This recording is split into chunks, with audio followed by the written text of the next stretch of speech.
So moving on to our next honoree of the evening. He is receiving the Tech Visionary Award. The chairman and CEO of Palo Alto Networks, he has an extensive and impressive resume working for some of the biggest tech companies in the world, such as Google and SoftBank, taking them in bold new directions. This is Nikesh Arora. So from my perspective, I think where we stand today as business people, as all of you, as all of us, we stand in the midst of what I deem to be the fifth industrial revolution. I believe as we lead our lives, in my lifetime and yours, we will not understand the distinction between the internet and different things like television, like radio. The world is going to be connected. All our information will be in the cloud somewhere. And we will be able to access it from every device as a consumer. What impact does that have on your business? It is very important not to look at the present state of the world and present state of users and usage behavior, because you end up with the wrong answer. You want to think about how do you take a problem and solve it for the future. Do you remember when you first started pushing the envelope? See, I don't see myself as somebody who's pushing the envelope. I just see myself as trying to get stuff done.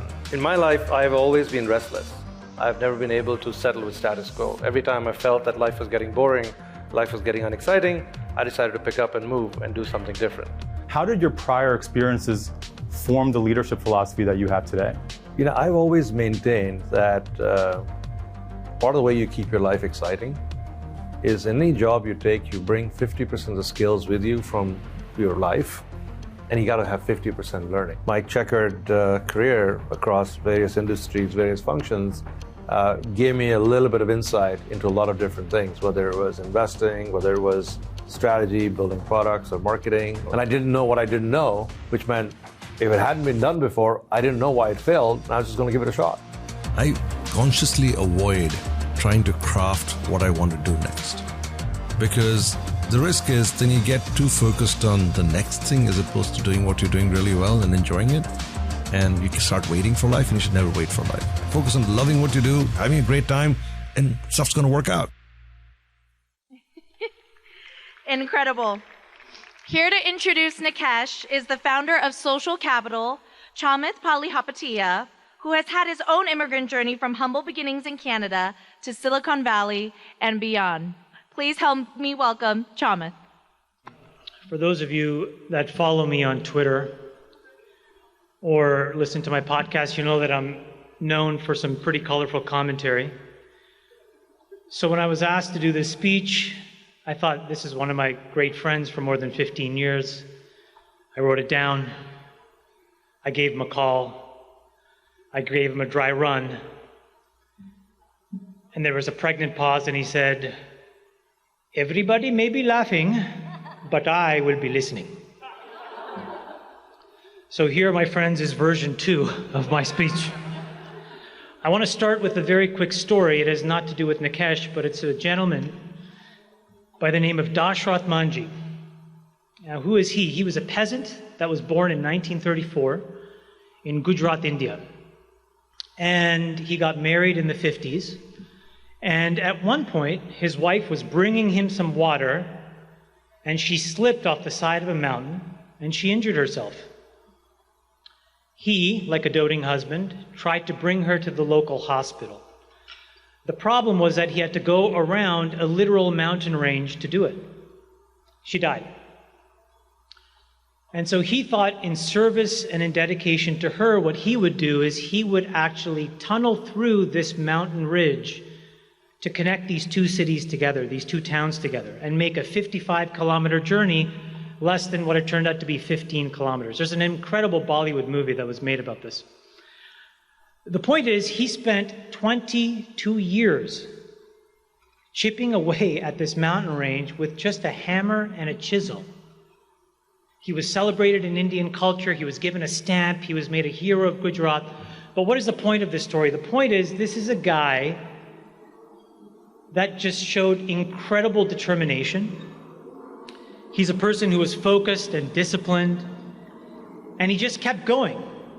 And I'm sure there's a lot of other people who've started these kinds of efforts, but the reality is most people don't actually follow through and finish it, but this guy did. And what's interesting about that story is Silicon Valley is actually very similar. which is there are a lot of people that are one-hit wonders, but there are very few people who consistently, time and time again, find a way to just persevere, be relevant, add value, and do things. And Nikesh is one of those people. He is sort of one of these elite class of individuals that we get to know where we live, who just finds a way to do great, incredible things. This is a guy that was a top 5 executive, as you just saw, at a $1 trillion company, Google. He was a top 2 executive at a multinational, multi-$100 billion company, SoftBank. And now, for the last 5 years, he's been the CEO of a public company worth about $60 billion called Palo Alto Networks, which in the time that he's managed it has found a way to double and is about to double again in market cap.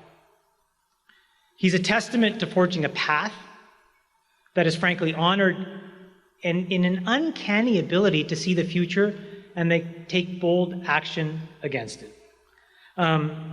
He's also a testament to surrounding himself with great people, especially his incredible wife, Aisha, who's here.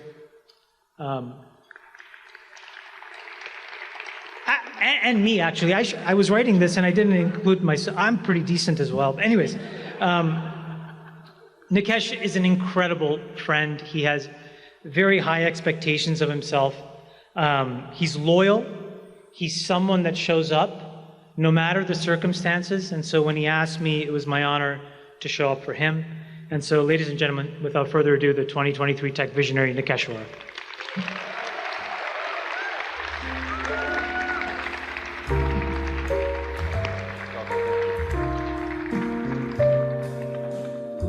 So, ladies and gentlemen, if Sri Lanka was a country with 1.5 billion people and India was how many million in Sri Lanka, Chamath? 25 million. It would be the reverse. I would be honoring him and introducing him. So Chamath in himself is a very, very amazing individual. I'm sure you follow him on the All In podcast. I couldn't have asked for a better person to come introduce me. Thank you, Chamath, from the bottom of my heart. Appreciate it. Thank you, Asia Society. We in Silicon Valley don't get to dress up on a Sunday night.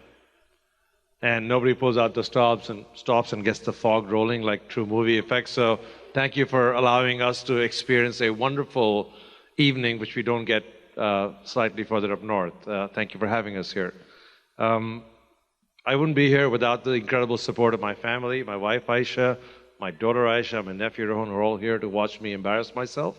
So thank you for being here. And even though it's almost 9 o'clock on a Sunday night, we have to say something brilliant and tech and visionary. Otherwise, why would you invite me here amongst all the other wonderful people here? And not trying to go past my allotted time limit, which Brian's strictly enforced on me. We're all talking about this amazing thing called AI. And I'll tell you what, as you saw some of those videos, I look horrible, by the way. I don't know who did that video. I've got to go back to work and fix that shit. This is Hollywood, guys. We can fix that shit.